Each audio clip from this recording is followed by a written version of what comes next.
If the like and dislike buttons are not showing on the YouTube app, here are a few fixes you can try. First, open the Play Store or App Store and make sure the YouTube app is updated to the latest version. Outdated versions can sometimes cause missing features or interface problems.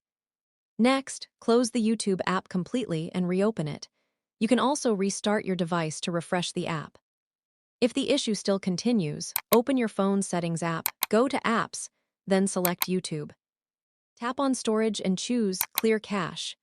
This removes temporary files that may be causing the buttons not to appear. After that, reopen YouTube and check if the like and dislike buttons are back. You can also try signing out of your YouTube account and then signing back in again. If none of these methods work, uninstall and reinstall the YouTube app. This usually fixes most app-related glitches and display issues. If this tutorial helped you, don't forget to like, share, and subscribe for more tech tips and tutorials.